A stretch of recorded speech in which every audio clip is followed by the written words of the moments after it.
I'm gonna get us started if that's okay, so we can go on upstairs to my class that keeps on talking.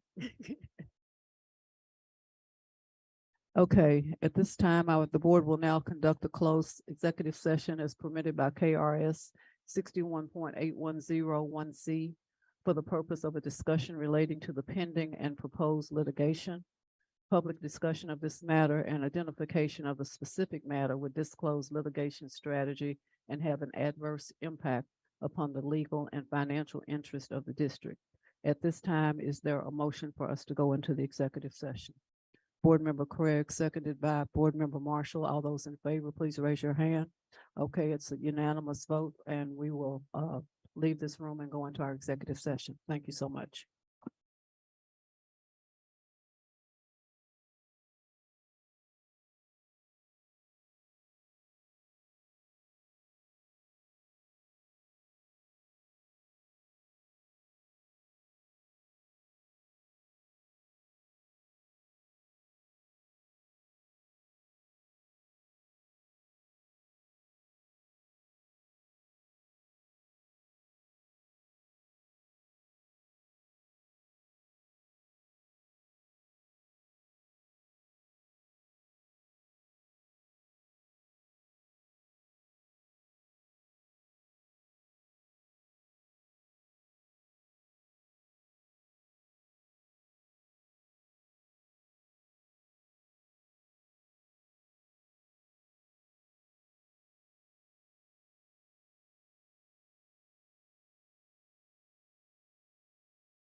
Good evening. The board met in a closed executive session as permitted by KRS 61.8101C for the purpose of discussion relating to pending and proposed litigation.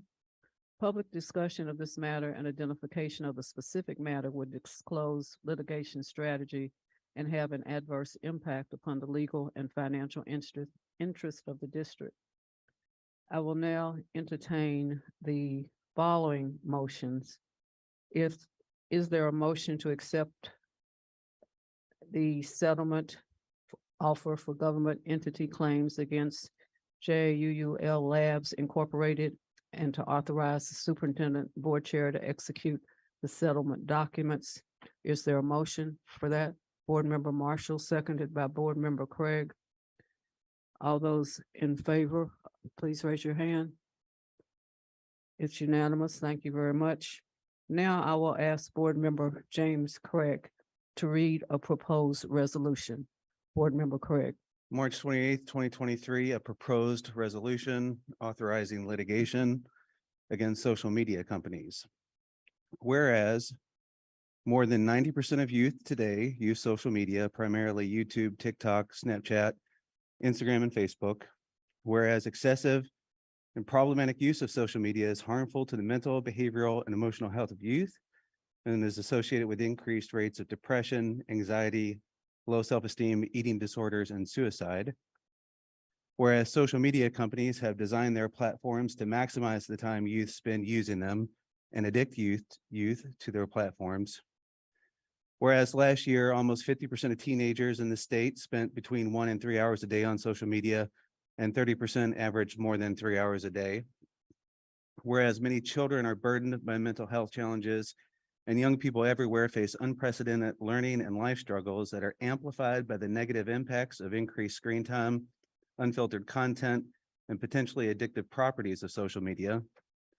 Whereas social media companies have made choices to target youth to maximize the time youth spend on social media platforms, and then design their algorithms to feed children harmful content like videos promoting eating disorders, violence, self-harm, and suicide. Whereas social media companies' actions related to their social media platforms are substantially contributing to the mental health crisis America's youth are facing, the harms allegedly caused by these companies include, but are not limited to, intentionally designing, marketing, and operating their exploitive social media platforms to be extremely popular with youth users, despite research confirming the severe and wide-ranging effects of social media on youth mental health. Whereas research has shown that excessive and problematic use of social media is harmful to the mental, behavioral, and emotional health of youth and is associated with increased rates of depression, anxiety, low self-esteem, eating disorders, and suicide. Whereas social media's business models are based upon maximizing the time users spend on their platforms, defendants have designed their platforms so that users constantly feel the need to be on it. Whereas school districts' first and greatest priority is the health and well-being of their students, and this includes the social and emotional harm that they suffer because of the negative impacts of social media. Whereas public schools have been significantly impacted by the resulting crisis from overexposure to social media because school districts are one of the main providers of mental health services for school-age children in the community. Whereas JCPS and its employees spend a significant amount of time and resources addressing students' mental health issues.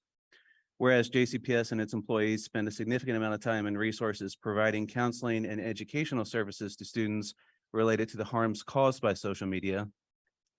Whereas JCPS believes it is entitled to compensation for its efforts and resources expended to address and treat the mental health issues caused by social media.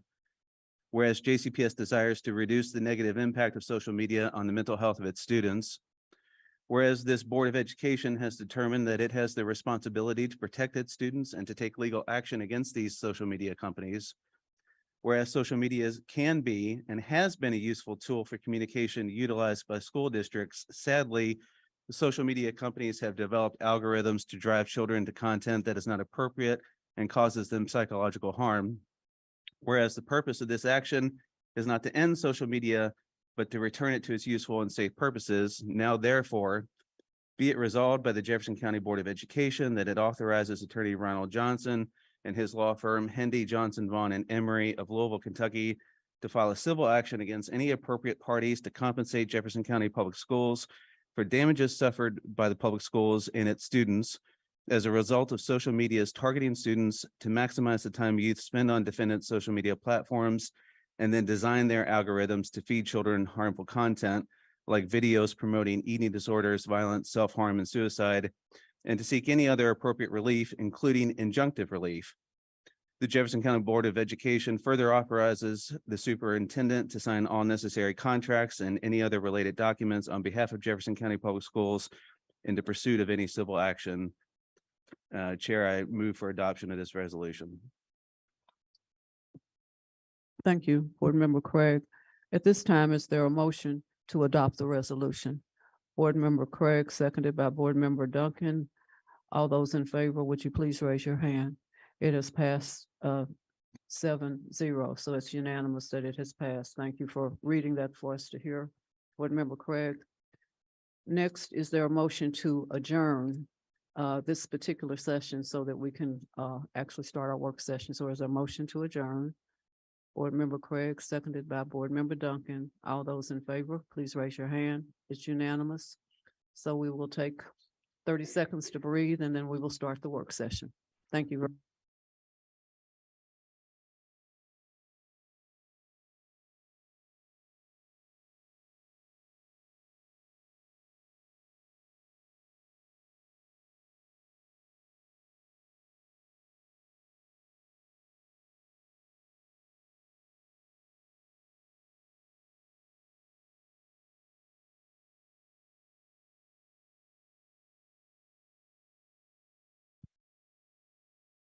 It's always healthy to look around and see smiles in the audience instead of people looking at their watches like, what is your problem?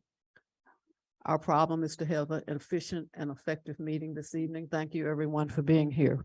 At this time, I would like to call this meeting to order by welcoming you to the March 28th work session of the Jefferson County Board of Education. Is there a motion to approve the meeting agenda? Is there a motion? Board Member Craig, seconded by Board Member Marshall. All those in favor, please raise your hand. It passes unanimously. Thank you. Is there a recommendation for approval of the minutes of the February 23rd and the February 28th meeting? Motion to approve the minutes. Board Member Marshall, seconded by Board Member Craig.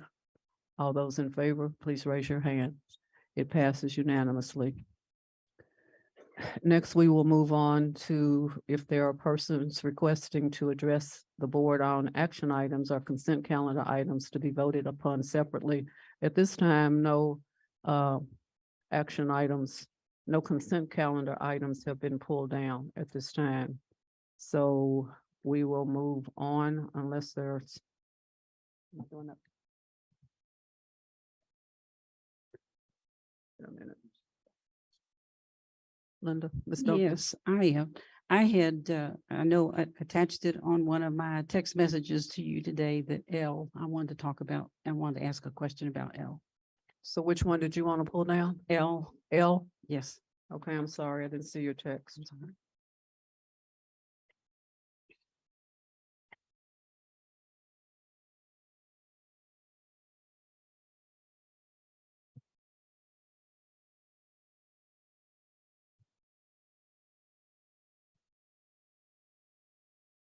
So the item that was pulled down by Board Member Duncan is recommendation for approval of amended district facilities plans, hearing report, and amended district facilities plan. So at this time, no one has signed up to speak to that particular item, but Ms. Duncan, when we get to the consent calendar, we can ask, unless you want to ask your question now. Well, I can ask it right now because it was just a quick question on ESL. And if we need to put something on there, if we're thinking that in the future, we're going to need to add to our facilities to house this growing population that we have, which are 16,000 right now. And is it taken care of within this facilities plan, or is that something that needs to be added? Dr. Polio?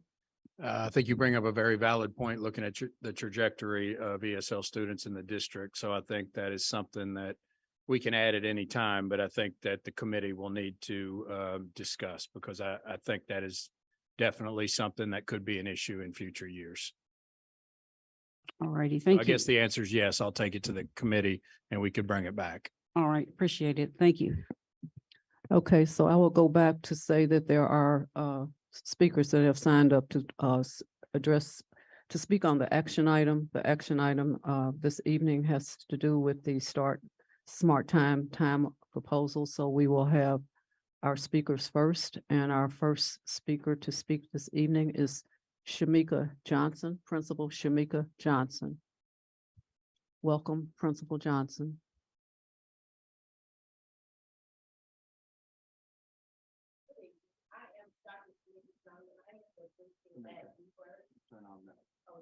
Sorry, I am the principal at Newburgh Middle School.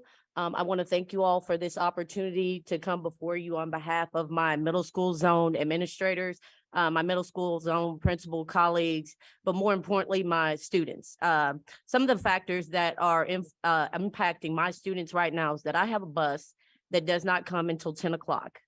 By the time that bus comes, we are in third period. We've started lunch and our students have already missed half of the day. They've missed breakfast. They've missed the opportunity to be able to kind of just calm down, reflect, and be ready to start the school day. And unfortunately, what ends up happening is we have the same periods every day. So every day they miss first through third period. The struggle with that is the expectation is, oh, we put it in the Google Classroom, so they have that, but they are missing that live instruction. The benefit that I had and the blessing that I had is that my most impacted students were in 7th grade. My teachers got together on their own and took the time out to say, I'm going to use my planning period. And they even flipped those student schedules so that when they came in on one day, they would have their first, second, and third, but they would go to another teacher that taught that content area just so that they could get that lab instruction. And then that following day, they would do the 4, 5, and 6. And that went on for 3 months or at least. And the issue and the impact is that regardless of that live instruction that they were able to get eventually, that still impacted them because those are skills and things that they're going to have to try to make up on their own, or when they do transition on to that next grade level, that's something that's going to impact their MAP scores. That's going to impact their KSA scores. And again, that is on them because we can't go back and make up that instructional time that they missed. The other side of that is those same students are not getting picked up till last. Those same students are sitting in our gym till 4 o'clock. At one point, it was 5:30. Parents were calling because they didn't know where their kids were, because we pull kids before the end of the day and say, hey, call your parent, find out if you can get a ride home because you're going to be here till 3 hours, for 3 hours. And we sat there with at least 10 kids because those kids don't have those parents that can just up and get up and come and get them. So we have a situation where we had a large busload of students who were not getting to school and they were missing the first 3 periods of the day. Also, we have a bus that has 4 students to a seat. We saw a large number of behaviors start to increase because those kids are fighting to get to the bus, because if they don't, the bus driver sends them back into the building and tells them, you have to wait till I make the elementary runs and then I will come back. That is 2 of the biggest things that impacting our students. I have a teacher that is volunteered to drive a bus just to kind of support where our kids are having to stay after school. So it's not. Thank you, Principal Johnson. I did not read this full page of how you're supposed to speak, but you did a great job. I think you all have heard it numerous times already. So I will now ask our second speaker, Dr. Sarah Hitchings. Principal Dr. Sarah Hitchings. Welcome and thank you for being here. Thank you, Chair Porter. Yeah, my name is Dr. Sarah Hitchings. I'm the principal at Wagner High School. I want to thank all the board members as well as Dr. Polio for your tireless support of all the students across our district. I echo the sentiments of many of my principal colleagues that you've already heard, either tonight or this month, in stating quite simply that our current transportation system is untenable. As a principal, as building leadership, even teachers, our most urgent focus is student and staff learning. And in trying to recover from this pandemic, student acceleration is our main focus right now, and we simply cannot do it. Like Dr. Johnson, Wagner High School has been significantly impacted by transportation issues all year long. We've been dealing with late arriving buses as well as late departures. We too have staff members. Wagner's homeschool coordinator, as well as one of my in-school security monitors, has been driving AM and PM routes all year long. Despite that, our transportation, late arrivals and departures have been ongoing and consistent. We also have multiple buses each and every day that are arriving 2 hours late, around 9:15 to 9:30. So like many of my high school colleagues, we're on a 7-period schedule, meaning those students get to campus at the end of second period or sometimes the very beginning of third period. They've missed 30% of their instructional day. Like Dr. Johnson, they have been, these issues have been so consistent and ongoing. We've went to drastic measures. We altered our schedule as well for our entire school. I think you all know that high school master schedules are very complex, but we did it because we had to accommodate the needs of these late arriving students. So we started in late September, getting kids into first period for attendance purposes, and then immediately sending them to 6th and 7th, going through the middle of the day as normal, and then ending our day in first and second period. When we did that in the end of September, many Wagner students were meeting their first period teachers in the end of September, meeting first and second period teachers. We did it just so they could start to build that very important student and teacher relationship. Also make sure they could navigate Google Classroom and know how to access all the content that they were missing. So we did that, but as you know, and we continue to do it because the issues are, our late arrivals are ongoing. But you know, that's never a substitute for live instruction. So again, I applaud this board. You guys always make decisions in the best interest of students. I feel confident that you will do so tonight. Our current system, our students deserve more. And quite frankly, adults, we can do better and we have a solution. So I implore you to vote for it tonight. Thank you. Thank you for being here this evening. Our next speaker is Principal Tanya Arnold. Principal Arnold. Thank you for being with us this evening. Thank you. 1 hour. It doesn't seem like much, but that 1 hour multiplied by 177 days is a little over 7 days of full instruction for students. And unfortunately, we have students at Fern Creek Elementary that are in this position. We have a school bus that runs consistently between 30 to 75 minutes late every day, which means many of the students on that bus will miss instructional time. On weeks when a driver is out, which happens often, whether they be sick or take personal days, other buses may be late due to picking up second and third runs. In these cases, only those fortunate enough to have a parent at home in the morning with transportation will make it to school on time. What are those students missing while waiting for a late bus? When reviewing our master schedule, it shows that they are missing opportunities to be part of classroom community during morning meetings or to collaborate with other students in their classroom. In others, they're missing mathematics instruction, leading students to miss strategies and practice that is occurring to assist them being on level. We have other classes where they are missing their reading instruction, and which is prohibiting students from reaching grade level in reading. Some are missing their time with their ELL teachers or interventionists, which is prohibiting students from getting individualized instruction that they deserve.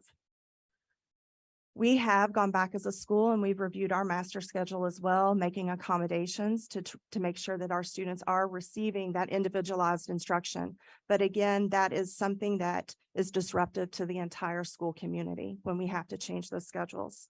I know that some in the community are concerned about extracurricular activities and sports that students will miss due to a later dismissal in some schools. But I'd like to point out that we have several busloads of students who are at school up to an hour or more late every day. And they are actually, with the new proposed start time, will be making it home earlier than they are now. So just to kind of quote Albert Einstein, what is right is not always popular, and what is popular is not always right. You cannot expect to make everyone happy with this decision tonight, but we can do what is right for our students and making sure they're attaining the learning that they need to have before moving to another grade level. Thank you all for this difficult decision, and thank you for listening. Thank you for being with us this evening. We have two more speakers, but before I call them up, I'm going to quickly do a fast summary of the statement about public participation in speakers. In accordance with Board Policy 01.421, the board expects that persons who have signed up to address the board will limit their remarks to the subject that they have listed at the time they signed up, that their presentation will not include any abusive remarks about that subject, and that they will present their remarks in a manner that is consistent with the orderly conduct of the meeting. Also, in accordance with board policy, the board reserves the right to limit, extend, or terminate discussion on any subject. Three things that I would like to emphasize: each speaker is allowed 3 minutes to address the board and may not share these minutes with any other speaker. At the end of 2.5 minutes, a bell will sound once. You will then have 30 seconds to finish your statement. At the end of the 3 minutes, the bell will sound twice, indicating that your time is up. So at this time, I would like to invite Michael Kicklider, I'm sorry, I mispronounced your name, who's going to talk to us about the start time proposal. Thank you for being with us, and I apologize for mispronouncing your last name. Oh, you're fine. It's Kick Lighter. It is. Thank You had it. You were very close. First off, thank you for allowing this space for my voice, for everyone's voice. I did not know that I was such an unpopular opinion before I heard the first few speakers come up. I am the one who gave you the handout that shows two maps. First, let me express that I'm a teacher within JCPS, and I see this busing crisis every day, and I see how it affects our students. And I understand that it is a problem and that we have to fix it. We have to have a solution to this issue. My concern is with the Smart Start plan that it is a solution to the busing problem, but that it may set us back years in our work towards racial equity. When you look at the handout that I've given you, there are two maps. The map at the top was made on Google Earth by myself. I plotted every elementary school in our district. The red delineates the schools that would get the 9:30 and 9:40 start times. This is the latest start time that will inconvenience families the most. Parents will have to adjust their work schedules. They will have to adjust their childcare schedules in order to accommodate this schedule. The second map that you see below it is a map from an article done by Louisville Magazine on the red line redistricting of Louisville in the 1930s. I would urge you to look at the similarities between the two maps. The red dots that are on the first map are the schools of the later start time that would inconvenience our families the most.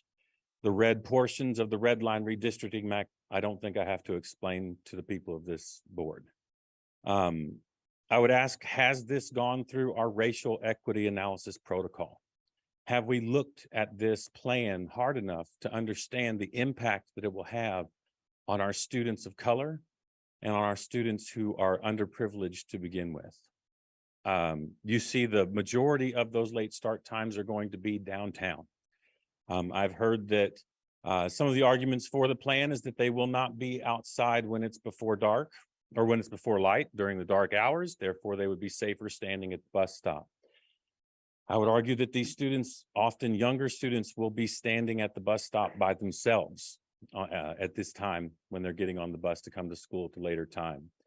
I've also heard that during these times, or that these areas have shown that we have chronic absenteeism and tardiness. I would also urge you to look at the reasons why we have chronic absenteeism and tardiness in these areas and look at the history behind it. Again, I would urge you to vote no on this, but I do understand that we need a solution to this problem. And my main concern is that we will be solving the busing issue by creating a much greater issue in our racial equity. For being with us this evening. Our last speaker on the start time proposal is Mana Johnson.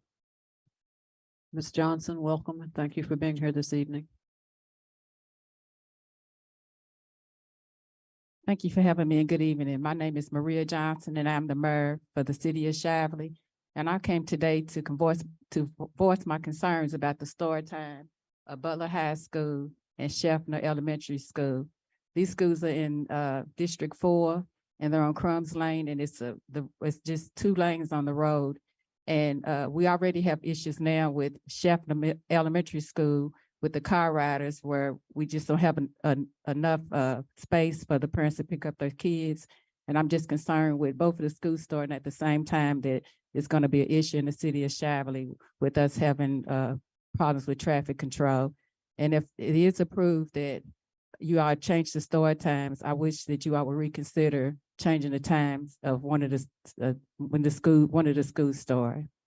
So that's just all I have to address today. Thank you. Thank you for being here this evening, and I'm sorry I mispronounced your first name, Miss Maria. Thank you for being here.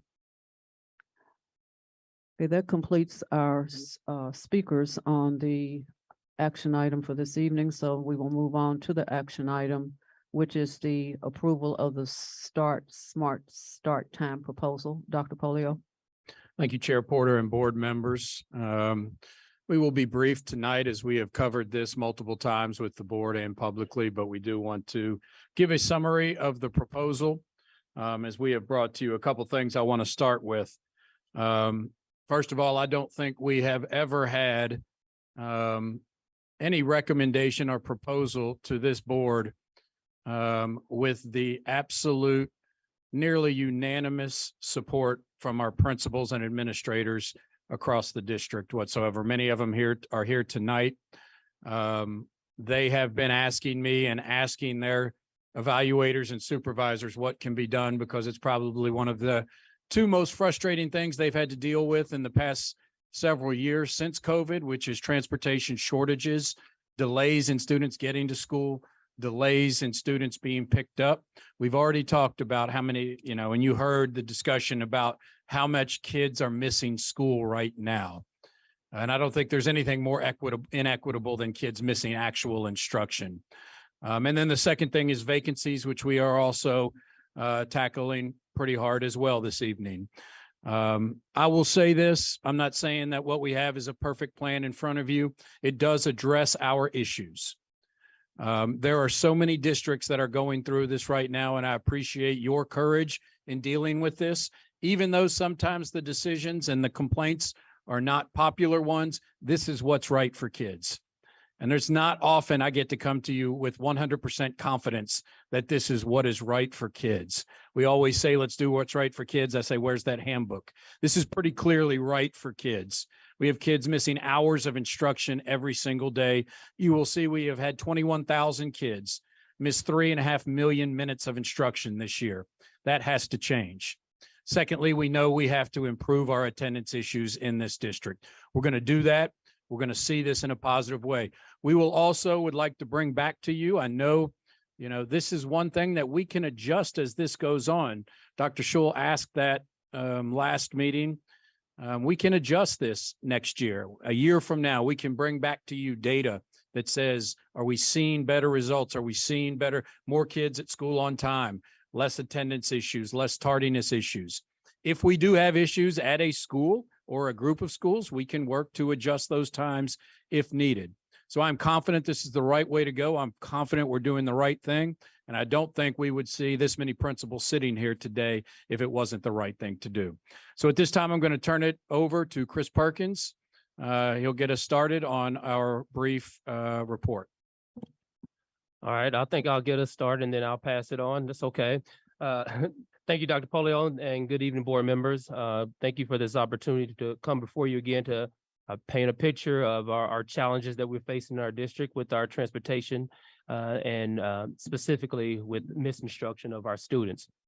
I'm going to get us started with the why we need to change, and I think it's been clearly articulated by Dr. Polio and our building leaders. And then I'm going to pass it over to a team member, Dr. Ellison, to discuss and give you a narrative of the challenge he faces as the assistant superintendent of high school. The first why we need to change is a graph you've seen before. That is the graph of our routes. That is the graph of our current bus drivers right now. As you can see, over the next 4 years, that gap is going to continue to widen if we do nothing. That's what that graph represents, us not doing anything and implementing our school choice plan over the next 6 years. because it won't be, because we are phasing it in, it will not be completely implemented for the next 6 years, which will require us to add more routes. And if those drivers stay stagnant like that, it will widen the gap for bus drivers. So that's one of the reasons we need to change. The other why, unexpected delays. Unfortunately and sadly, this is the current reality of many of the leaders that you see in the audience right now. Every single day. I know it says an average around 30 per day, but there are some days that are just very stressful for our leaders, very impactful for our teachers and staff members in our building. We had 17 unexpected call-ins yesterday, 20, or today, 24 yesterday. We had 70 2 Fridays ago. 70 unexpected call-ins 2 Fridays ago. 47 of those call-ins were in the morning. The text message that I talked about with you last month. 47 of them were call-ins in the morning. It is incomprehensible to me, and not being in that seat to understand how principals are dealing with days like that, where they have to come. And remember, because we mirror those late buses, because we have a mirroring process, those late buses are also the buses that are going to leave later. So the impact on the day for the staff members, but specifically the students, is a challenge every day.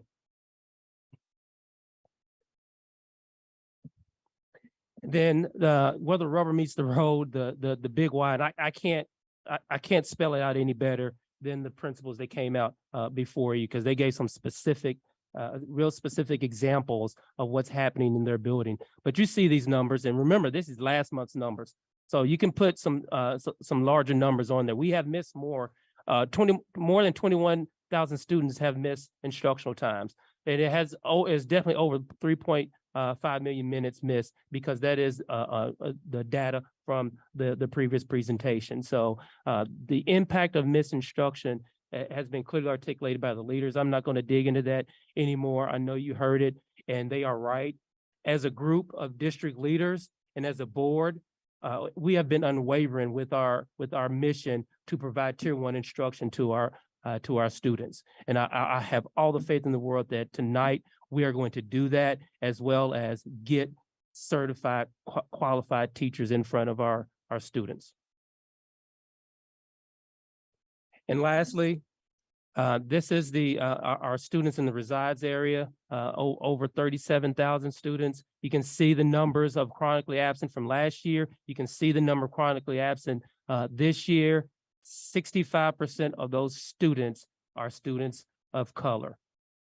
65 students, reside students are students of color.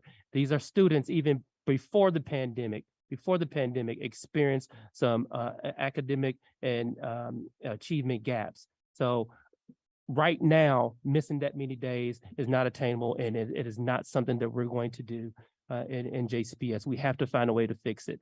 I'm going to pass it to Dr. Ellison, and he's going to discuss some of the challenges he faces as the assistant sup of high schools. Chair Porter, other board members, Superintendent Polio, good to be with you all this evening. The current transportation challenges truly have been felt across all of our school zones, and the high school zone has not been immune. We have felt it in the east, the south, and the west ends of our district. And I could talk to you ad nauseum about regularly late buses at places like Eastern and Ballard. I could talk to you about adjustments that have been made at Georgia Chafee Tap to ensure that our student mothers and their infants and toddlers are not waiting until 5 or 6 o'clock at night to be picked up. I could talk to you for a long time about those things, but because of the limitations of time tonight, I want to talk about 2 of our schools, Fern Creek and Fairdale High Schools. Fern Creek first became part of our transportation challenges last year, and happened pretty quietly. For the first time, I heard the phrase triple run. And having been an assistant principal in multiple JCPS high schools and having handled transportation, I had never heard the term triple run before. Literally meaning that a bus makes 3 passes, 3 deliveries of students and 3 pickups in the afternoon. Never seen it before. And the complication of that meant multiple students were coming very late to school. but that also meant students were being picked up very late from school. That started last year, in addition to becoming a mini depot for middle school students. So you can imagine administrative staffs supporting 800 to 1,000 students every afternoon for an hour and a half to 2 hours extended every day. That is the reality at Fern Creek that started last year, continues this year, and it impacts the administrator's ability to support teachers in instructional collaboration, which in turn impacts every student in that particular building. Second school I'll line out for you is Fairdale. Fairdale is managing challenges with a particular bus 1626. I would almost guarantee you could poll most of our principals and ask them which bus, and they could tell you the bus, and they could name students on that bus. For Fairdale, it's bus 1626. That bus started the year extremely late, 2 hours late daily. Hope was seen when a driver was hired to take the run, but in the last month, that driver resigned. A temporary driver was assigned, but then because of call outs, like Chief Moore just mentioned, there's been inconsistency in the driver. And so students on 1626 have gone back to being late 2 hours a day, which also means they're picked up 2 hours late every day. Our leaders, you've already heard from Dr. Hitchings at Wagner, our leaders have to be creative and innovative to try to ensure students are still receiving instruction. So just last week, Principal Brandy Corbin, in her weekly staff newsletter, sent a message to her staff to say, we're going to pull these students during lunch because they're missing their first and second periods, and asking teachers to send assignments to help support students in recovering the instruction that they are missing. I want to share with you a particular paragraph that was most striking to me from her newsletter. She said, as I reminded everyone earlier in the school year, when students arrive on late buses, it is not their fault, and they cannot be penalized for missing that time. This also means that they may not be able to do the exact same assignments you worked on in class during those times. They may not have partners for partner work. They may not have groups for group work. They did not receive the instruction necessary to do it all on their own. So please take a very reflective look at what is being assigned to students and provide assignments that are 100% necessary for students to complete in your course.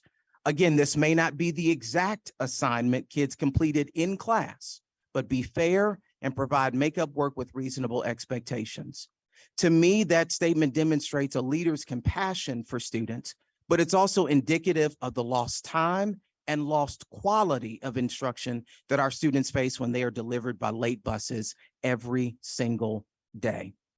Our school leaders have had to address challenges that they never imagined coming. In my 22 years in education, I never imagined facing some of the things that our school leaders are leading through every day.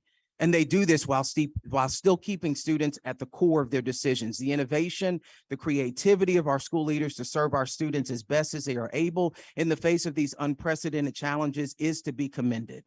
And we have a mantra in the high school zone. We say that we exist to provide relevant, engaging instruction that helps students build a life. We call it graduating 100% of our students Diploma Plus, ensuring they have a path for the next step in life. And I press that principle with our school leaders regularly, and they work hard to meet that expectation. But the expectation becomes an impossible mandate when we cannot get students to school on time to avail them to instruction. And often the students who are most disenfranchised in our current structure are also our neediest students. So our school leaders don't have control over this situation, but you as our board respectfully do.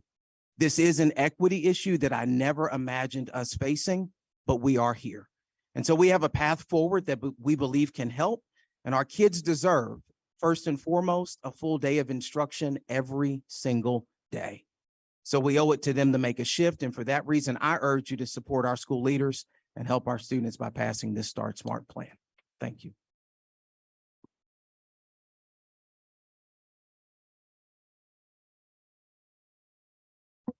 Thanks, Dr. Ellison. Thank you, Chief Moore. Dr. Ellison really hit the nail on the head. I mean, we are a school district, an institution of education, and our fundamental tenet is to ensure that we get students to school to get their education. And under our current transportation plan, we are unable to do that. So we're failing as a school district to ensure our students are get the education that we've promised them. So we'll discuss kind of the overview of the proposal here in just a minute. But yeah, in addition to creating a solution whereby we can deliver students to school on time every day, we were also able to achieve some additional outcomes. One of which is being able to reduce the students' average ride time from 29 minutes to 27 minutes. Additionally, we've been able to reduce the number of bus stops. Fewer bus stops means we can be more efficient in our delivery. We were able to cut bus stops by almost 50%. As many of you know, because of the driver shortage, we've had to put more students on buses, 3 to a seat in a lot of cases, which I can't fathom putting myself, Chief Moore, and Dr. Ellison in one seat on a school bus. But that's what we're having to do. And so this proposal minimizes how many kids we have on a bus and still getting them there efficiently. On average, we'll have 47 students on a bus compared to 66, which we have on several of our buses this year. And then after reducing the number of stops, you would think that we would have more crowded bus stops, but our bus stops on average will have about 6.5 students at each bus stop.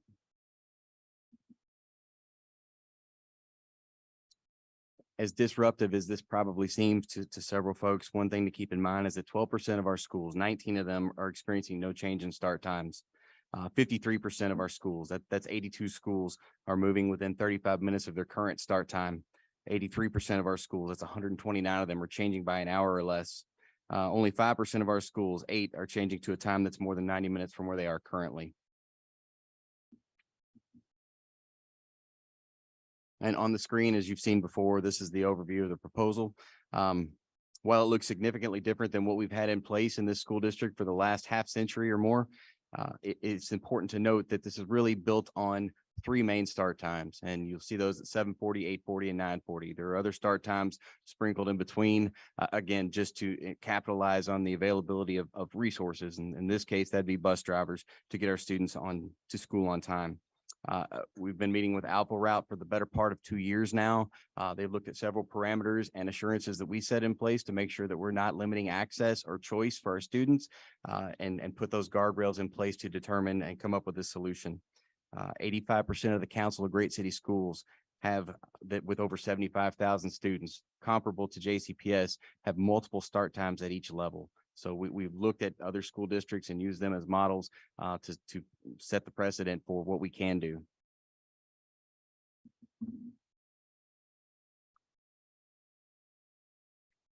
We've opened ourselves up to feedback. We've had online feedback. We've had town hall, community forums, venues for schools, principals, all staff members to provide us feedback. We've listened to that feedback. We've made some adjustments accordingly. It's important to note that we find the benefits outweigh the challenges in this proposal. We're confident that this will yield improvements in attendance, if for no other reason than we'll be able to deliver students to school on time so that they're not missing instruction. But we also believe we've been able to move many of our older students to a later start time, which we have research to support that is better for their sleep cycles. This model is built upon the availability of drivers. And so this gives us some assurances on us being able to deliver students on time to schools. Concerns have been addressed. We've been working with families to make sure that they're informed of opportunities for them to look at transfers if need be, but also working with community partners to increase our childcare before and after school offerings. Also working with staff members on transfer processes and working to accommodate their schedules as well. And Dr. Polly, I'll turn it back over to you. Thank you, fellas. I appreciate your presentation. And thank you for your firsthand witness, so to speak, of what's happening in our schools. I will say this, as before we went into COVID, I am a believer in adolescents starting later. I think research is clear about it. We've talked about that. Our goal will eventually to get all of our middle and high schools to that time as we increase efficiencies. But as we have come post-pandemic and have dealt with bus driver shortages like most districts in the nation, I believe as superintendent representing these folks out here, that it is my ethical and moral responsibility to bring you a solution to this problem. We cannot go another year with kids missing instruction. We just cannot do that to no fault of their own, showing up an hour or two late or an hour or two after school. If we keep the same bus routes that we have now, and probably add some to that as a result of both student assignment plans, it will be the same, if not worse, next year. And that's just not an option for me.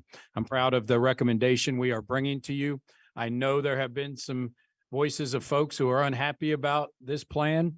Many inconveniences that people will have to face as a result. But when we look at the total good for students being in school, I don't see any other way around it. Thank you. We'll take any questions or feedback that you have. Thank you, Dr. Polio. I will start with Board Member Marshall, and we will come this way. If your questions or concerns, please ask them at this time. Board Member Marshall. Thank you, Chair Porter. Thank everyone for their work and their time and consideration of this, but I have no additional questions at this time. Thank you. Thank you. Ms. Duncan? Yeah, Dr. Polio, have parents been made aware of the new bus stops that will necessarily have to happen now because of this proposal? No, that would be impossible at this time because we haven't finished student assignment yet. So we have enrollment projections, but it would be impossible to tell parents at this time exactly where stops are because we're still finishing up selections of schools. That's why that usually happens in mid-July, once we have almost all students have gone through the transfer process and selected a school. Well, but we did figure that the bus stops would be farther apart, and we saw those numbers. So I know it's based on something. So I just think it's important for our parents to be aware of that factor in this. We're making a decision without their knowledge of that, and it feels difficult to me to do that. We've gotten lots of emails and questions about traffic conditions in different locations. Will we monitor these things so that we can adjust? I mean, especially we're hearing from Norton Elementary and the difficulty of the release time, the 4:20 dismissal, and the traffic congestion in that area. Will we monitor these to be able to make some adjustments? Yes, without a doubt. Now, I will say this again, we don't want to make major changes to this, but this is something, a change of this magnitude will require us monitoring, bringing back feedback to you. We have looked at traffic patterns involved in this as well. So traffic patterns has been a part of the algorithm that was a part of this, but that doesn't mean that it's going to be perfect for 155 schools. We may very well see that we need to make adjustments. And the beauty of a start time plan is we can make adjustments. I mean, we can bring back to you changes if necessary that may be needed. We would plan to bring back to you a mid-year report for next year that gives you data that we could then talk about some traffic issues that we may have to make adjustments for the 24-25 school year. And that may go on for several years. Remember, this start time has been in place for about 50 years. So I think that is very likely that we will have some changes that we will bring along the way. Well, I understand fully the need for staggering start times. That is not an issue with me. I fully understand the need for that. But what I don't understand is putting elementary kids first in this order. And when we know that they're going to be the ones in the dark, they're going to be the ones making longer trips in the dark to bus stops, and they're going to be the ones coming home on buses without the older siblings there to be able to meet them, to walk that long distance home. And then when they do arrive at the home, they will be the ones getting there first. And what could go wrong? That's my big concern. I just feel like safety dictates the older kids come on the early schedule instead of the youngest kids on the early schedule. And for me, when I say no, it's with another option. It's not just no. It's with being able to flip some of the middle and high schools into that early spot again. We might have to delay that promise of a later start time for them, but I think we will do that at the safety of our kids that are younger and having to make long trips in the dark to a bus stop. But thank you. Thanks for all the work. I certainly understand our need for the staggering of the start times. If I could just add to that, I want to remind you that about 2/3 of our schools, if not more, are elementary schools. You know, over 93 schools. Following just what nearly every other school district in the Council of the Great City School does. If you're going to spread out start times, there is no way you're going to have 90 some. I mean, it has to be spread over a multitude of times. That includes some early times. I don't think there is any other way around that. Well, I wish us luck with it. Thank you. Thank you, Ms. Duncan. Board Member Craig. Thank you. I absolutely agree. We have to get these kids to school, and if we can't get them to school, we should all go home. We have no business being here. So, especially listening to stories about Fairdale, Newburgh, Wagner, especially Westport Middle School out in the East End. This is harder for me than I thought it was going to be, especially when we started talking about this last month. The impact on families' schedules for the later elementary times. You say inconvenience. I think it's more than a convenience. I think this is going to have a substantial impact on families that have reached out to me vociferously, loudly reached out to me, and we have to acknowledge that as we go forward. I know that they're watching and they want to hear that we're doing everything that we can to minimize that impact, and we are, aren't we? We see on the PDF, on the PowerPoint, we're working on daycare options, and we're working with the YMCA, and we're addressing other concerns. But could we quickly highlight those for those families who are watching one more time, so that they'll know that we're doing everything that we can to minimize the that impact?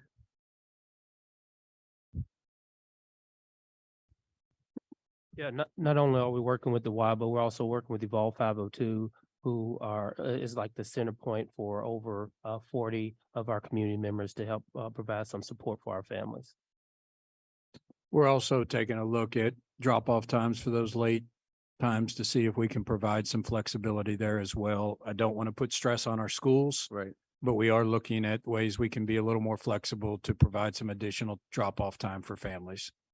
And if they were to hear that that was an option, this becomes a lot easier for a lot of people who have spoken to me. So I would welcome the opportunity to continue that conversation, Dr. Polio.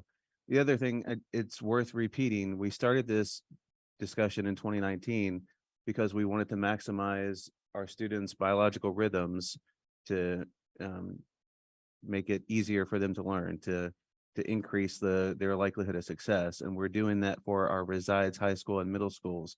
But these 40 elementary schools that are starting at 9:40 and at 9:30, it's not optimal for their learning. I mean, that is the consensus, correct? We have to acknowledge that. The research says moving them earlier doesn't negatively impact them like moving high school adolescents early. I don't know the research. I don't have any research on the later start time. It's my understanding that moving them later is not going to optimize them the way that we're working on our adolescents. So that has to be a part of our conversation going forward, as well as we look at the way that this is implemented. You said this to me privately, but I'd like to emphasize it publicly, if you don't mind. We can have another evaluation of our progress on this plan, perhaps halfway through the next school year, so that we can ensure that it is delivering the results that we're promising the community it delivers, and to evaluate whether or not these 9:40 or 9:30 elementary times could go earlier. It's a possibility. Yes, and so we're going to continue to work on our efficiencies, hopefully increase the number of bus drivers. That will definitely make improvements to it. But I want to say this, changing start times is not like, let's use the example of closing a school. Right. When you close that, it's pretty much done. I mean, for us to untangle student assignment to say we're going to change that again is a very difficult process. This board can change start times for the following year as well. So I think we will have the opportunity to do that. I don't want this to become a nonstop of, if we need to change, and we're looking at it. But if we use data, if we use, to say, are we accomplishing the goals we want to, and are schools having issues that we need to address, then yes, I think without a doubt, we'll bring you that mid-year report and potential some recommended changes if needed. Could we put that on the planning calendar for December of 23? could we do, I'll make the motion later, but Yes, you I think can that make would sure be we will put feasible? that on. Thank you. And the last point is we're addressing the symptom of the bus driver shortage crisis. We're not addressing with the solution, the cause of the bus driver shortage crisis, and we have to be mindful of that as we go forward. Student behavior is the issue that we are consistently hearing from bus drivers, is the reason why they might resign halfway through the year. While we might have trouble recruiting, that needs to be a part of our conversation going forward. We're not going to solve that with this vote tonight. Just felt the need to reemphasize that. Yeah, I don't disagree with you on that. However, this is every single district. Right. I mean, this is our neighboring districts. This is Fayette County. This is district after district after district. So I don't disagree with you on that, but if it were just a Jefferson County thing, it would just be in Jefferson County, and that is not the case whatsoever. I think the concerns are significant and valid and warrant a discussion, but of course, I'm not going to listen to these stories or testimony from these principals and not support this. So we'll go forward, and good luck, Chris Perkins. Thank you. Board Member McIntosh, please. Thank you. I think some of my colleagues have already communicated some of my concerns. I have certainly been personally impacted. I don't think my kid has had a bus since sometime in January or maybe even December. So I very much empathize with the families when they reach out and are struggling with how am I going to get my kid home? How am I going to get them there? I think I've even offered a couple of rides. So to try to make things work. So I do understand that what we are doing now isn't working. And to not make a change is just to continue to accept a systemic failure, right? Because it's a systems issue. And so that's one of the things that makes decisions like this really difficult, is because, you hear individual stories about, well, this is going to create a childcare issue for me now, or this is going to perhaps cause me to change my work schedule or my child's, gymnastics or sports or whatever. And you feel for folks. But we can't make a system-wide decision to accommodate individual needs. And when we hear so many students are missing class and missing instruction, or are having to stay late at the buildings, wondering if the bus is going to come, when it's going to come, can mom come and get me? Those are just things that families shouldn't have to be dealing with on a daily basis. And so where I do absolutely have a lot of sympathy for folks that are going to have to make allowances and change their daily routines to help us make this work. I think that at least the predictability of knowing I'm going to have a bus, my school is going to start at this time, it's going to end at this time, allows people to be able to plan. I mean, again, I've been at work, which is an hour from my kid's school, and I get the alert, there's no bus today. And I'm frantically trying to figure out how she's going to get home. We're too far and she's too young to walk, like so many others. And so at least knowing what the times are going to be and that the buses are going to be able to be there, I think is a huge step in the right direction. But I do definitely have concerns. I know that you had indicated that we would be able to see data around attendance, tardies, those kind of things. But I know that this would probably take a year, 2 years worth of data, but I would also like to kind of measure, track, if we see any significant measurable changes in performance on MAP or KAS, I keep changing it, all of our different measures based on our elementaries who are starting earlier or later. Do we see any measurable difference between them? Same way with the high schools or the middle schools, to see what kind of learning impact and instructional impact maybe the time changes are going to have. And I don't know if we have a measure or a means within Infinite Campus to track perhaps students who have been chronically absent for the last couple of years. Can we see how individual students or individual families are faring once we make these changes, to see how that's impacting, maybe even just a, a small study or a case study of a group of students or something like that would be helpful, just to, again, have an idea of the impacts going forward. And I think that would better inform this board and even future boards for what adjustments we would need to make. I think we would be, all of that would be feasible and could be a part of the presentation we bring to you in December. Okay, wonderful. So again, I do have reservations and concerns, but what we are doing now is just not acceptable. And so I think we have to try it, and we have to do what we can to support it to make it work. Thank you.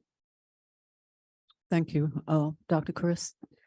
Thank you, Chair Porter. As a lot of people know very well, some may not, an incredible amount of work and research has gone into developing this proposal over the course of really years, with experts that have done this type of work all over the country.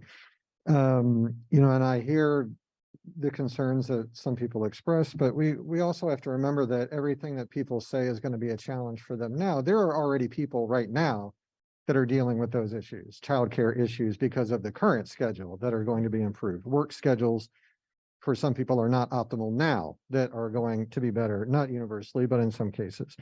Dr. Polio, how many school systems are you aware of in the country that have only 2 start times like we do? More or less only 2 start times. Of large school districts, I think we could only find 1 or 2 that possibly had the 2. Most of them had in the double figures, 10, 11, 12, and some upwards of 20, 30, 40 that are the same size as us. So, I mean, it's been a common practice for years in other districts.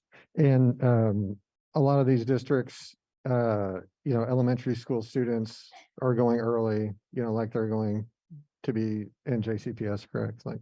Correct. And I mean, all across the country, and to our neighbors, Oldham County and Fayette County both have elementaries go early.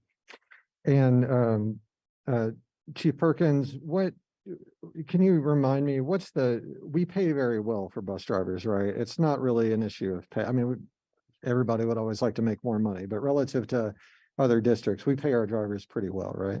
We do. We raise the starting salary for drivers to $21.30 something per hour, in addition to that 6-hour attendance stipend that they get per hour for their attendance. We also offer challenging run stipends as well. So yes, we're paying more competitively than our neighboring school districts by far.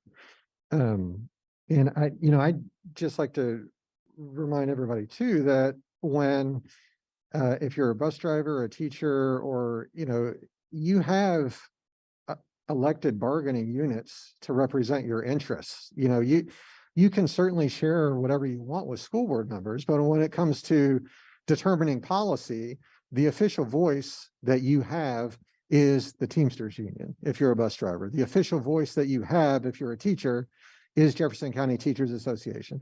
So to the extent that you think there are other issues related to bus drivers that may be hindering our ability to hire enough and keep people on, please address those through your bargaining unit. You can of course share it with us if you want, but we're not in a position where we can, survey as board members, where we can survey, a representative sample of bus drivers to determine if what we're hearing from this one or this one or this one is actually representative of what's happening out there, or is even true, to be honest. So, please use your bargaining units. They are your official voice, and they need to, if there are concerns that you have, that is the way that I feel like we'll be able to give those concerns the most attention that they deserve. So, I fully intend I strongly support this proposal. And the only reservations I have are the reservations that I have about any big proposal, which is you never know, in practice, if there are unforeseen things, that might pop up. But as you point out, we can address those things. So I don't have any more concerns about this than I do any other major proposal. Thank you. Thank you, Dr. Chris. Dr. Schul. Thank you, Chair Porter. Thank you for your work. in this presentation. I don't have any questions. I do have a hope, and that hope is that we can continue to adjust this proposal as necessary, most importantly, to bring it into alignment with the recommendations of the American Pediatric Association. I hope that we can do that over the course of the coming months and years, but I do think this is a necessary change. It's unacceptable to continue to talk about the problem and not at least try to do something that addresses the issue. So thank you again for this, and I look forward to it working well in the 23-24 school year.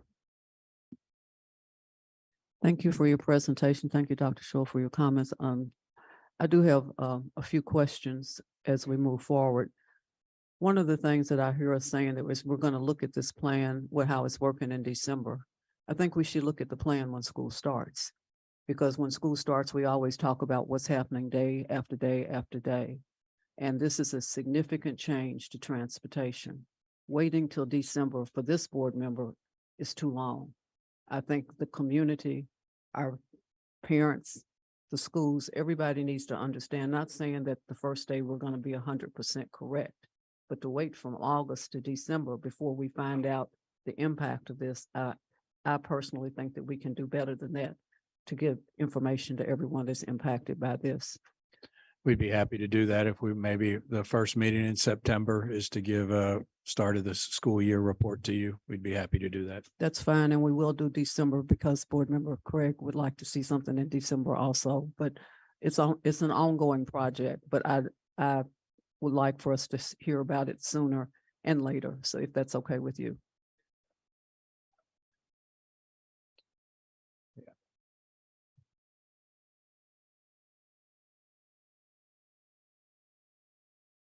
Yeah, the deep dive into the data will have to be after several months, but I think we can bring a report and opportunity for feedback after 2 or 3 weeks in school. So that leads me to my question about academics. And if we are a school district and our input is to make things better to get to school, so what will the outcome be by changing these bus times as we continue to talk about the percentage of students that have been impacted by not getting to school? So what is the prediction, or what do you want us to look for as it pertains to academics? Because that is a subject that we must talk about ongoing moving forward. So do you have any predictions of how this is going to impact the academics in our school as we are looking at what the impact looks like now? What do we hope to see better? Well, certainly more instructional time in front of a certified teacher. So this is not the only decision we're making tonight that's going to impact our kids. We're making a decision to put more teachers in front of students, and more teachers in front of students. The research is clear that that's the most powerful impact and academic indicator for student achievement. And I will add to this that there is an extremely strong correlation between attendance and achievement, extremely strong correlation. And so the more kids are in school, the better off they do. And so it's not the only thing. Obviously, the quality of instruction, the quality of curriculum, the resources kids have all play into that too. But I would, without a doubt, expect to see improvements in attendance. I think we should see improvements in behavior as well. And then without a doubt, improvement in MAP scores. Okay. Personally, if we do not focus more on the academic success of our students, that creates conversation to the board, to the community. So I will continue to ask as we move forward, not just about what time I'm getting picked up on the bus. I'm going to ask about what is my child going to learn after they get to school, because that is a conversation, in my personal opinion, that you all are going to get tired of me talking about. But we can never get tired when we have students that are not learning. So we've got some work to do, and it's great that we're going to look at it, this aspect of it. But at the end of the day, academically, what are our students doing? Because we have students now that are not academically successful, and that is a concern. But the other comments that I have is, You talked about the 65% of the reside students that are students of color that are impacted by this. I would like for you to provide a map to the board so we know exactly where you're talking about. Because some people in this community are confused about where things happen in JCPS. And I would like to have a clear picture of where the 65% of the reside students are of color that are impacted by this. So we have a clue as to what part of the district, or maybe it's the whole district that we're talking about and not one specific area. We don't have to have that right now, but I think we need some more data about that, please.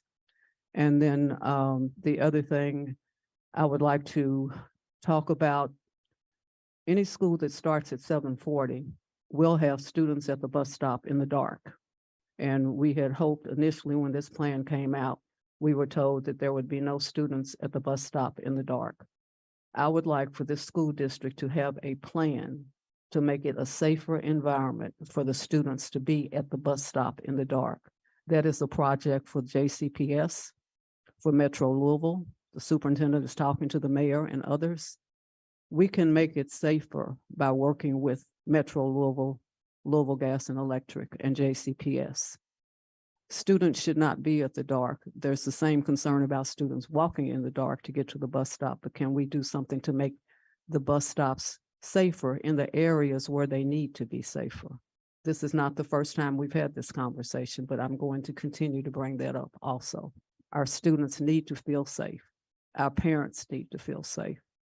And I think you're getting ready to say something about that. Yes, ma'am. So I've recently had a meeting about 2 weeks ago with Mayor Greenberg and Chief of Police to discuss this. We're currently working on a plan collaboratively between the three groups to identify every bus stop and hopefully get the lighting we need at every bus stop. So that is in the works right now. Thank you, Dr. Polio. If you would continue to keep the board updated, then maybe I wouldn't be sitting here asking the same thing all the time. But if I don't know, I'm going to ask, and every board member deserves to know how we're moving forward on that, please. And it is just in development stages now, but I'll give it to you when we have something significant. Okay, thank you. And the other question or comment, the emails that we continue to get about parent concerns about getting to their job and some of the teachers' concerns, I was told at the last meeting that all questions were going to be answered. So is there something that we can see where these questions have been answered from the emails that we're getting? Number one, teachers are concerned about getting to their schools on time. Number two, parents concerned about getting to their jobs on time. Some parents have indicated that they may have to quit their job because of how this is going to work. So I was told that all these questions were going to be answered. So is there some way we can see as a board the answers to these questions? You haven't posted. Yeah. It's under the FAQs on the board webpage. Okay, thank you so much. And then last time we talked about bus drivers increasing their salary. Thank you for making it more comfortable financially. But would you respond to I guess it's the letter that I got, not an email, about the discipline on the buses? Would you respond to how we're going to deal with that? Because that is a concern that bus drivers are saying that is making them walk away from the job. So whether it's you, Dr. Polio, or you, Chief Perkins, would someone respond to that, please? Go ahead. Sure. We actually have a conversation set up, I think, in the next week. Dr. DeFerrari, Culture Climate, myself, and some of the transportation leadership team as well, to address some of those specific concerns moving forward. So it's on our agenda. We're going to work on it. Okay, thank you. And the last thing was the comment about early childhood and elementary students getting there with the times. What is the comfort level with getting the early childhood students to their centers, and the early elementary students is there no feedback about that at all? I haven't seen, I don't know if we've seen much online, but we do have a balance of times for early childhood across the district. So we should be able to match families and folks to a time that fits their schedule. Okay, thank you. I think it's important. We're concerned about our students, but we have to be concerned about our families and our parents getting to work, and we have to be concerned about our teachers getting to work also. So if we continue to say that we've had these conversations and that we're dealing with things, then I think that as a board makes us hear the input that's coming in with the outcome, what is going to happen so that this will be a successful program. That's why I'm asking these questions this way, because it's important. There will be some stops and starts, but it's important that we get it right along the way. So thank you for your time. Thank you for your report. Is there any other board member that has, Dr. Schul? I just want to ask this question publicly. It is for Dr. John Marshall. Has this proposal been through the REAP? It did not find any inequities embedded in this proposal. Okay. Can you say it louder in the microphone so everybody can hear you? None. All right. I wanted to say that and ask that question publicly because I've heard repeatedly about potential inequities embedded in this proposal. So we got the answer from Dr. Marshall himself. Any other comments before I ask for the motion? At this time, is there a motion to approve the smart start time proposal? Is there a motion, please, Dr. Chris, seconded by Board Member McIntosh? I will call each board member's name to see what your vote is, starting with Sarah McIntosh, Yes. Dr. Schul, Yes, ma'am. Ms. Duncan, No. Joe Marshall, Yes. James Craig, Yes.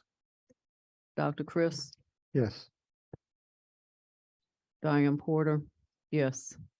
So we have passed this motion with the understanding that we will continue to do the work to make sure everything is successful.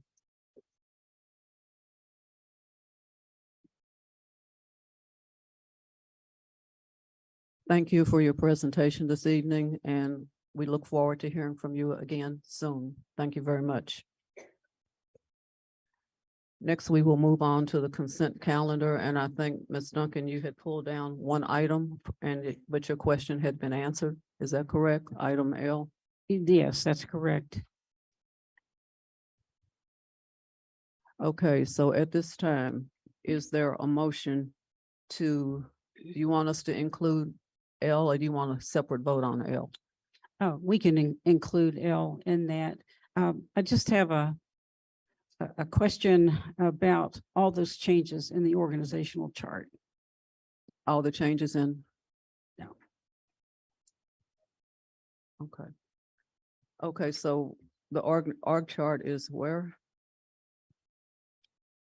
All of those listed underneath. that. Everything under C? Yes, You want to pull that one down? Yes. Okay, so is there a motion to approve the consent calendar minus item C? Is there a motion? Ms. Duncan, seconded by Dr. Chris. All those in favor of approving the consent calendar, it's unanimous. Thank you very much. Ms. Duncan, your questions, please, about the org charts. Well, there are things in here that I am very happy about. And then a lot of things I don't understand. Even after I went through the session, then I saw lots of other things that I still, I'm not sure how it affects anybody. And I'm hearing that our own staff is confused about a lot of these changes that were made. So some of them I think they weren't included in the decisions. So I just had this feeling that maybe we need to slow this down and look at this through at a work session where everybody could get more of these questions answered. I mean, just going back through the job descriptions, I had questions just looking at the job descriptions and the changes in reporting and those kinds of things that I hadn't asked earlier. So I don't know. I don't think I'm the only one who still has a lot of questions about this. So I don't know. I would just like for us to think about whether we could slow this down a bit. Why does it have to be implemented like tomorrow?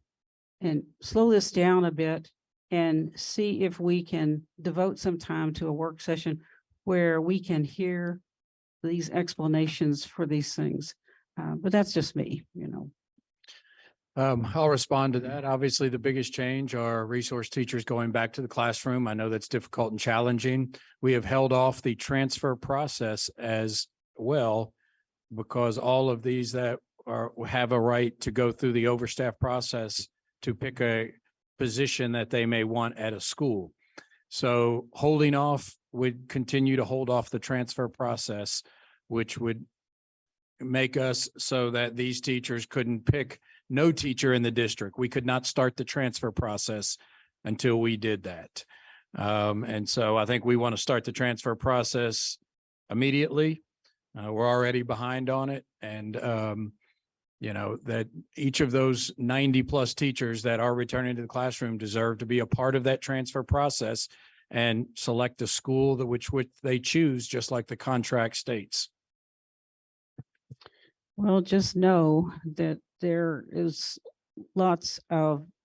are lots of questions out there that your staff needs to have some clarification on. That's for you. That's not something that we can do, but there are still lots, because there are tremendous changes in this. And one thing I appreciate extremely much is the creation of assistant superintendent for ESL issues. Thank goodness we're going to be able to have somebody who can be the advocate for that group. So, but I just would communicate. People need communication on this, apparently, Dr. Polio. Well, they're all sitting over there, so we'll meet after this meeting and talk about clarity. They might not all be there. Dr. Schul. Thank you. I just had a few questions. One, will the teachers, the district resource teachers who are going back into classrooms, will they receive priority before the transfer Let open? Dr. Greenwebb needs to jump in on that.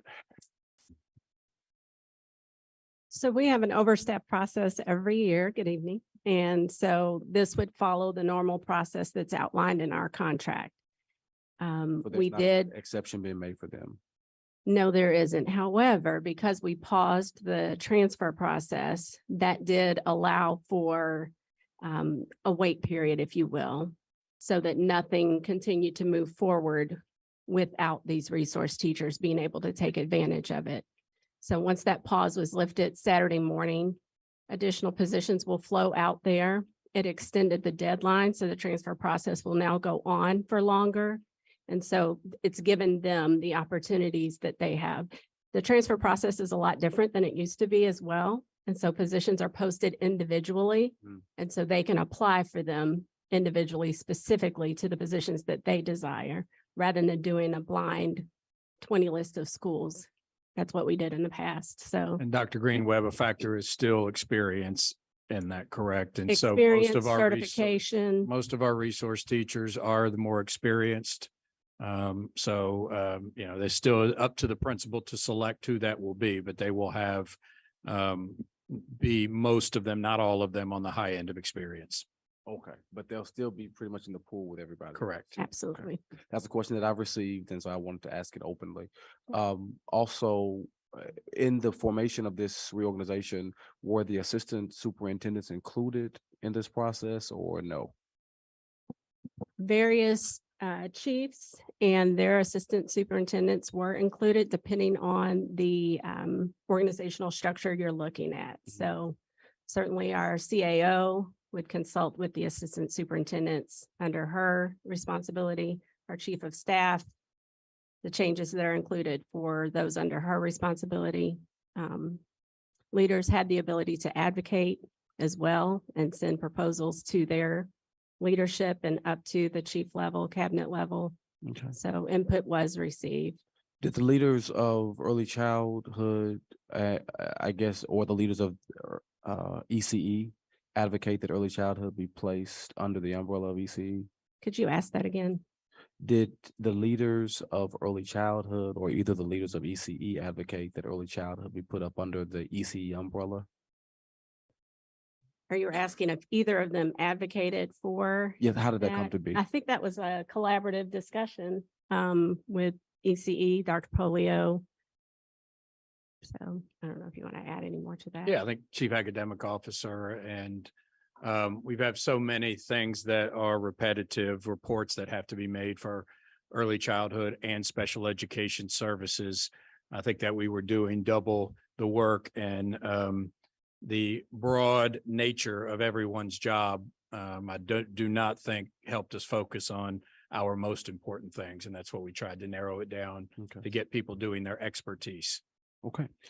I guess piggybacking on what Ms. Duncan asked, will I guess the pace of implementing this new reorganization, how will it be rolled out in order to not negatively impact the provision of resources to students and the carrying out of programs as specified by these different departments? Well, I think overall, and if you have specifics, I know Dr. Greenweb can answer those, but overall, I think what we are doing is another big step forward to what we did back in 2018 when we realigned. And this is getting more specific things like an assistant superintendent of ESL. It's just gotten too big to have a multitude of things, for one person. Having academics focus, laser-like focus on academics. So we've had an academic department that has been way too broad that I think has kept it so that our focus could not be on student outcomes. So having that direct focus and so that's in several departments. And then in the end, without question, it is getting a certified teacher in front of every student.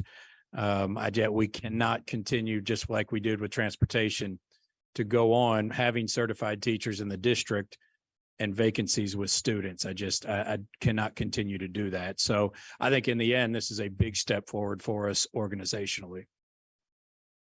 But can you tell us a little bit more about how the transition will take place to ensure that services are not disrupted or there's, balls don't get dropped in the middle of the transition? Yeah, Dr. Greenweb, do you have some of that, please? Sure. You'll notice some of the effective dates are tomorrow and some are effective July 1. And so where you have resource teachers, those won't change until July 1. So those resource teachers will remain in place through this school year, continue to provide services as much as possible as they have attempted to this year with deployments as we are trying to fill those classrooms. Some of those more immediate changes are dealing with reporting structure. So it's moving entire departments under a different leader. Doing that now allows for a transition period as those departments are working towards the implementation of programs for next school year. Our CAO, Dr. Greenwell, being able to build her team to plan for the training of the curriculum implementation. And then Dr. DeFerrari's focus on student support, well-being, and safety, being able to pull that team together with that coherent focus on those matters. So you'll see those different dates for that very reason. So there is a transition and no lapse in services, continuation in services for the resource teachers. Okay. Thank you. Other question? I'm sorry, Board Member Craig and then Ms. Duncan. Sorry, we're all piling on now that it's been pulled down. Can we get a report at some point about how many of the resource teachers ended up in certified classroom positions and how many left the district to ensure that we were successful in this transition? Yes. Thank you. Ms. Duncan. Just question about how we do plan to implement a new curriculum without our resource teachers. Well, first and foremost, the most important thing about implementing a curriculum is having a teacher in front of the kids to provide that curriculum, which we do not have right now. And so I don't see how we can possibly expect curriculum to be implemented without a teacher, especially reading and math in front of every single teacher. We still have the infrastructure, though, to support our schools. That does not mean that we have just said there are no supports. We've tried to focus as much as possible, just being honest, on literacy and numeracy, and especially the implementation of this. At the April board meeting, you will hear from Dr. Greenwell, who will bring a presentation about, the English language arts and literacy and that curriculum. And so you'll hear that, but we're not just vacating all of them. But we've really had to make some difficult decisions and err on the side of let's getting a teacher in front of the students.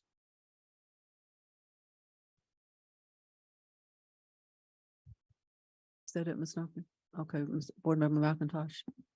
I just have one that's fairly quick. I've been asked by a few teachers that are maybe newer to teaching or to the district that are concerned about, I don't know what we call them now, but paper transfers, where you would sometimes get bumped if an overstaffed teacher hadn't been placed by a certain date. And so the less experienced teachers would get bumped from their existing school and put back out into the pool. So can you just comment on that? Right, and I would welcome anyone to email me directly or their HR specialist with questions about that. But what you just described is a bit of a misnomer. So our newer teachers who are in place in schools, if they were hired after the conclusion of the transfer process, are certainly vulnerable to those more senior teachers who applied for the transfer. That consideration took place in February, and it takes place every February for the principal and the school to decide if that person stays. In most cases, that new teacher stays in that building. Our overstaffs, again, it's all by seniority. Our overstaffs cannot bump someone out of a position that they are solidly in. So overstaffs apply for a vacant position, and the district helps them to be placed if they happen not to apply where there's a position for them. Okay, thank you for clarifying that. You're welcome. Other questions or comments? Would you go back, please, and explain the rationale for some people starting their new position tomorrow if this passes versus, I understand not waiting until July 1, but if I left my office today and tomorrow I'm going to show up someplace else, what is the rationale for transitioning people? Is that a sense of belonging? Could you explain that, please? So part of that is not a physical move, but a new leader to report to, again, to begin transitioning the work in the coming school year. So for example, a lot of the direct reports that are now going to be under Dr. DeFerrari would begin tomorrow, as she would not have had that structure before. Her reporting relationships were not there prior to this recommendation. There is an individual who previously reported to her who would move to general counsel, for example. So again, not physical moves as much as ability to connect with a new leader and to begin to formulate those relationships and talk about the plan for the coming school year. There are a lot of things, for example, that Dr. DeFerrari is working on. Part of that is weapons detection and things like that. And those things need to get started immediately with this new plan, safety being under Chief of Staff. Then that makes sense for that security department to begin reporting immediately. Thank you for the explanation, but I think the way it's presented to the board, it appears that today I was in one office and tomorrow I'll show up in another, and it's more than for one department. So I think that we need to understand the transition time for everyone. I understand what July 1 is, but I also want to understand as we talk about how we treat our students, how we treat our staff, so that we as a board understand this. And my ultimate question is, and this is for you, Dr. Polio, how do all these changes impact the academic status of the Jefferson County Public Schools? As I said before, I think it's a definite positive impact because gets a teacher in front of every student, gets us closer to that, and it's a laser-like focus on teaching and learning, specifically literacy and math. So without a doubt, I think it moves us forward and moves the academic performance of our students forward. Okay, having said that, I would like for the board at some point somehow to understand not all of these at one time, but what we received in our org meeting was not all of the information that we received to look at chart-wise and job descriptions. So I would like and if nobody else wants to do that, I'll do it by myself, but I would like for the board to better understand when we look at the charts and the job descriptions, and these could be divided up by academics first. We could do communications. I think we're supposed to have a report from diversity, equity, and poverty, but then exceptional child education. I would like for us to understand, based on this way we're receiving the org charts, how these departments will work, not in one meeting, but is there some way for you to bring that to us like a work session to describe to the board how things are happening. So we have to understand what we're putting in order to understand what the output would be when we continue to talk about the lack of academic proficiency for some of the students in the district. Is there some way that you can present this based on the information that we received in an email, not based on what we received in the org meeting? Yeah, I'll work with my team on figuring out a way to do that. Okay, thank you very much. Are there any other questions, Dr. Chris? Yeah, I'd just like to remind the board that we employ one single person, Dr. Polio. He is our only employee. And he's telling us that in order for him to do his job that we evaluate him on, he needs to make these org chart changes. Those people do not work for us. They're not our staff, they're his staff. We employ Dr. Polio. This board needs to focus on student outcomes and not get bogged down and give Dr. Polio lots of paperwork and his team lots of distractions. You know, they are telling us that they need this so that they can make this school district more efficient and improve outcomes for students. And it seems to me a colossal waste of our time and Dr. Polio's time to have to meet all of these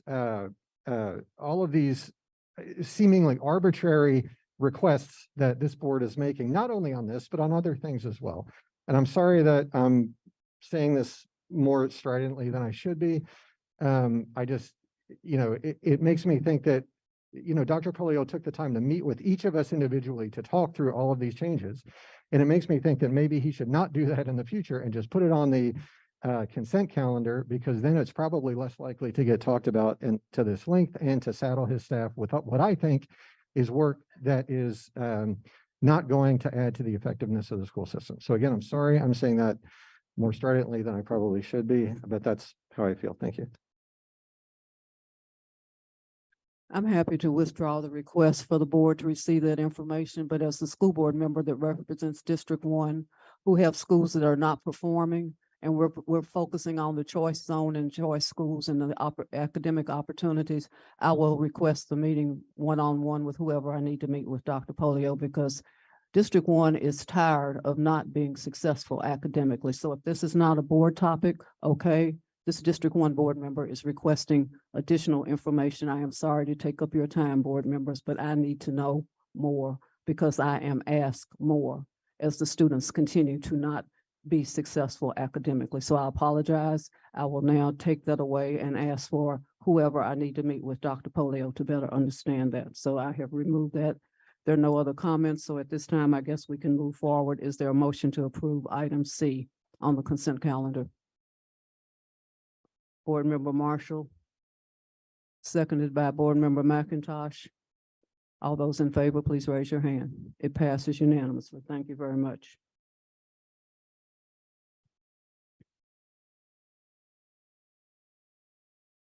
So that takes care of all of the items for the consent calendar. We have one additional speaker for this evening, and that speaker is Susan Ellis. Miss Ellis, Susan Ellis, thank you. Thank you. Good evening. I am Susan Ellis, newly retired JCPS elementary teacher. I have worked with this district for 27 years. I have one son that is a JCPS graduate and two other sons attending JCPS schools. I am also a product of JCPS schools, even a former student of Ms. Duncan at Southern High.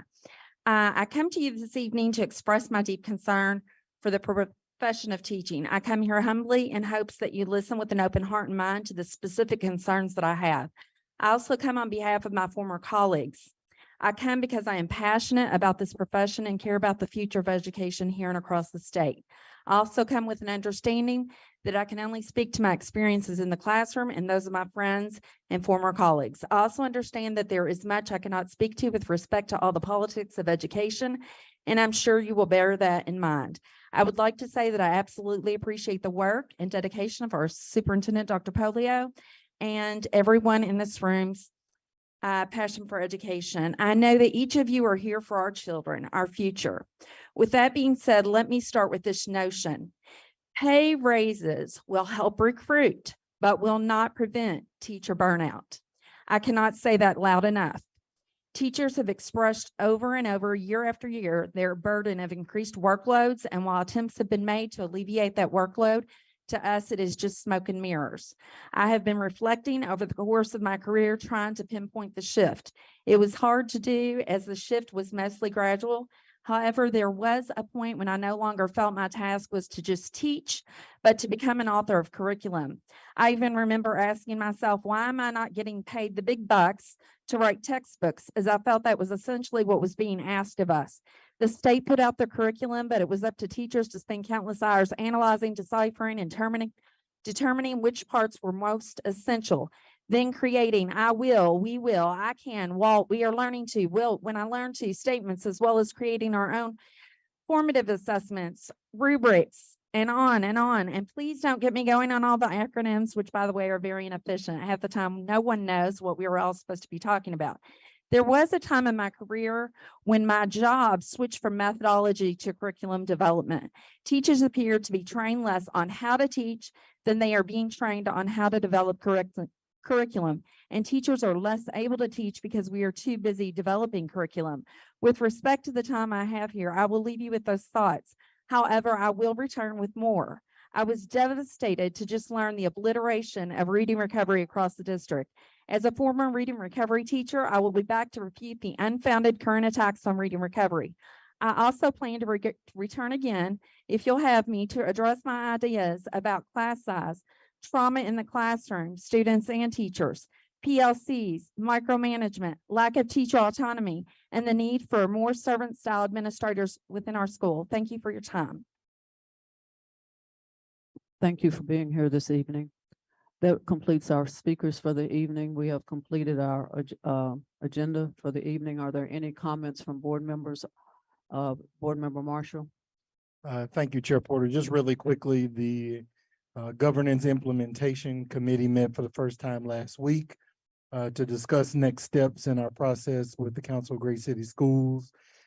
Just to make board members aware, be on the lookout within the next week for an email. Our first step will be beginning our community outreach and engagement work as we begin to collect the values of our community around education. So there will be email going out to all board members within the next week. Just be on the lookout for that. And if you have any additional questions, just reach out to me. Thank you. Thank you. Any other comments from board members? Dr. Polio, anything you want to say before we adjourn? No, ma'am. Thank you. Okay, at this time, Ms. Duncan, did you have something? Yes, I just wanted to remind all of us that one of our responsibilities is approval of organizational charts, and I don't like approving things that I'm not very clear about. So that is one of our responsibilities. Thank you. Thank you, Ms. Duncan. At this time, again, we have completed our agenda items and we've had our speakers. It is 8:02 p.m. Is there a motion to adjourn the meeting, please? Board Member McIntosh, seconded by Board Member Marshall. All those in favor, please raise your hand. We are adjourned. Have a great evening. Thank you very much for participating this evening. Thank you.